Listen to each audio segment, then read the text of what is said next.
When was the last day where you didn't listen to any music? In fact, has it ever happened? Has there ever been at least one day in your life where you haven't played at least one tune at some point during the day? I'm willing to bet there isn't. For 99% of you watching this, I'm willing to bet that there hasn't been one single day where you haven't listened to at least one tune. And this is not a good thing, believe it or not. Let me tell you why. So, since the start of the year, I've gone on a bit of an experiment, right? I have unintentionally not been listening to any music in 2024. And I have discovered a lot of things, and I think it's good for you to listen up here, and it's going to be quite interesting because what I've discovered, right, is how much more focused I've been in my days. Because when I used to listen to music, and I used to listen to it frequently, I would very, very easily get distracted, and it would stop me from getting the task that I was doing at that moment done, because I was trying to find a song, or I was getting distracted by some lyrics, or I'd start singing and dancing probably. I've also discovered that I have more time in the day. This is mainly because I just get all of the stuff that I need to do done as quickly as possible, because I'm not singing and dancing and being an absolute moron. And yeah, I find that I actually get towards the end of the day and I'm like, holy shit, is that all the time is? It's only 5 o'clock. Whereas usually it would be, 10 o'clock or maybe even later. I found that I'm more aware of my surroundings, I'm more present, I feel like I'm really living my life and I'm not constantly escaping my reality. I hear the birds sing in the morning, I smell the fresh grass that's just been cut and the rain that's bloody pouring down from the sky, whereas usually if I've got my headphones on or if I'm playing music, it's quite hard to actually pay attention to these things, and we actually forget that we're conscious. I've also noticed that my thoughts and my emotions have been pretty stable, Usually when you listen to music, or when I listen to music at least, I'll have constant highs and lows. So I could listen to a sad song and that would really kind of have an impact on the way that I would act during that moment in the day. Or if I listen to a positive tune, maybe some drum and bass or some techno or something like that, my emotions will go up, and this is a constant roller coaster. And I found that actually it's not so good to be relying on music to have this kind of impact on your emotions and your feelings. I've also found that I sleep better. So for example, when I used to put my head on the pillow at night, there would be times where I'd literally put my head on the pillow, close my eyes, all of a sudden, right, we're having a rave. My brain just goes crazy and just starts singing all these music. I've got these lyrics literally flowing through my head. I've got colours all over the place. And this is, genuinely, it's kept me up for hours before at night, and it's not healthy to be doing that. You want to be really kind of making sure that you are getting optimal sleep, because this has an impact on the rest of your day and your mood. So sleep is, arguably the most important thing that you need to make sure you are taking care of. And this, comes hand in hand with my brain actually feeling cleaner. I don't feel like my head is foggy and a mess. I can actually think clearly, and this has helped me a lot to do work, because I'm not being distracted, as I've said multiple times. I have more space to think. And this is the truth. A lot of tasks do become more boring. If you're washing the dishes and you're listening to music, it can somehow become a bit of an enjoyable kind of experience. You actually start enjoying washing the dishes, which is kind of stupid.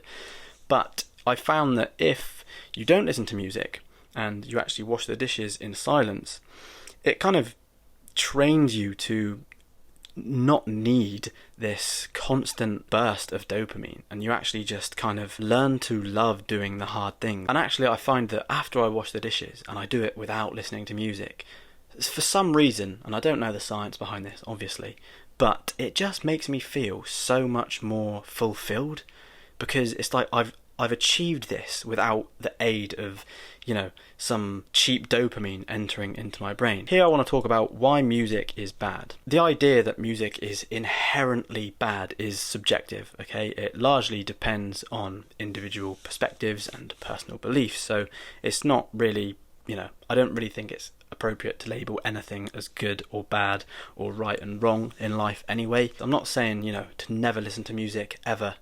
I don't think that's healthy to completely commit to something like that in anything in life, But I think the issue becomes more kind of prominent, right? And like anything on self-improvement, it's when you start to rely on it. When you start to rely on music, that's when the real issue lies. And I've definitely been there, and in fact I still am like that. I rely on music, and that's why I've found the last 2 weeks so difficult. But just in general, music could be argued as negative. Like I said, there's nothing inherently right or wrong with anything in life, but you could see it as negative. People could see it as negative because, as I said, it's cheap dopamine and it's instant gratification. So that means that it's a way of getting happiness inserted into your brain and flowing through your body without actually having to work for it. And that becomes a bit of a problem, because when you're constantly getting short-term happiness and not actually working for anything, that's when you can start to have things like your base dopamine levels becoming affected and stuff like that, and it can lead to depression, and it can lead to anxiety and other mental health issues and stuff like that. I think another reason for why it can be seen as negative is because music literally makes people escape reality. You know, let's say you're angry or you're upset, and you put on your headphones, you put in your earbuds, and you know, you could do this because you don't want to feel this way anymore. So instead of actually meeting your problems head on, you decide to distract yourself with music. And this isn't a healthy thing to do, because you're not actually getting towards the root of your problem. This kind of works hand in hand with anxiety and depression. From my personal experience, the reason I never actually got over my anxiety and depression many years ago was because I didn't tackle my solution. I didn't tackle my problem head on, and I tried doing other little bits and bobs, just fanning around, you know, and not actually dedicating my time to improving the core issue. And I think music does that. It helps people to escape reality. People mask their issues. And these last 2 points here, so I mean, this goes without saying, it makes us more unsociable. How many times have you been on, you know, a train or walking to work, and you know, you don't even acknowledge people, because you're instead listening to music, or you see people with music in their ears and their heads are down, they're on their phone just typing away or whatever. This is not what life used to be like, you know. This is a very modern way of life. The last one that I wanted to talk about is how the lyrics enter your subconscious mind. So whether you're conscious of it or not, and you're listening to music, the words that the artist is saying have an impact on you as a person, because you're consuming their words, you're consuming their thoughts, and you're not actually thinking for yourself. But after making all of these points, obviously I'm not saying to just not listen to music.